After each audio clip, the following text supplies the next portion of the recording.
જય ઈસુ। આજે 15મી નવેમ્બર 2025 જીવનદાય રોટીમાં આપ સૌને સુસ્વાગત। લૂક 9:50 ઈસુએ તેને કહ્યું, એને મના ન કરશો, કારણ જે તમારી વિરુદ્ધ નથી તે તમારા પક્ષમાં છે। ઈસુના નામે અબદૂત કાઢતા એક માણસને તે કાર્ય કરવા શિષ્યો મના કરે છે, કારણ કે તે ઈસુનો શિષ્ય ન હતો। તે વાત યોહાને ઈસુને કહી સંભળાવી। યોહાનની માનસિકતા એવી હતી કે જે કોઈ તેમની ટોળીમાં નથી તે આ કાર્ય કરવા લાયક નથી, પણ ઈસુએ તરત જ શિખામણ આપી કે ઈશ્વરનું કાર્ય કોઈક જૂથ, સંસ્થા કે વ્યક્તિ સુધી મર્યાદિત નથી, પણ ઈશ્વરનું રાજ્ય વિશાળ છે। તેઓ લોકોની વચ્ચે વિવિધ રીતે કામ કરે છે।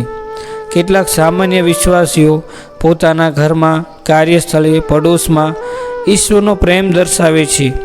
કેટલાક લોકો સીધા ચર્ચમાં જોડાયેલા નથી, પણ ગરીબોને મદદ કરે છે, બીમારોની સેવા કરે છે, અને તે પણ ઈસુના નામે કરે છે।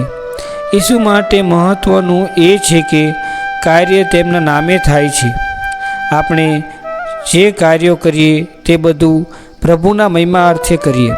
કલોસા 3:17 સંત પાઉલ કહે છે કે વાણીથી કે કર્મથી જે કંઈ કરો તે બધું પ્રભુ ઈસુના નામે કરો, અને તેમની મારફતે પિતા પરમેશ્વરનો આભાર માનો। ઈસુના નામે કરેલું દરેક કાર્ય કિંમતી છે। એક નાનું સ્મિત પણ જે દુઃખી હૃદયને શાંતિ આપે, એટલે ઈર્ષા દૂર કરવી અને એકતામાં સેવા કરવી, કારણ કે ઈશ્વર વિવિધ લોકો વિવિધ રીતોથી કાર્ય કરે છે એ સ્વીકારવું। હે પિતા પરમેશ્વર, તમે અમને શીખવ્યું કે જે તમારા નામે કાર્ય કરે છે તે કિંમતી છે। અમારા હૃદયમાંથી ઈર્ષા, ગર્વ અને સ્પર્ધાનો ભાવ દૂર કરો।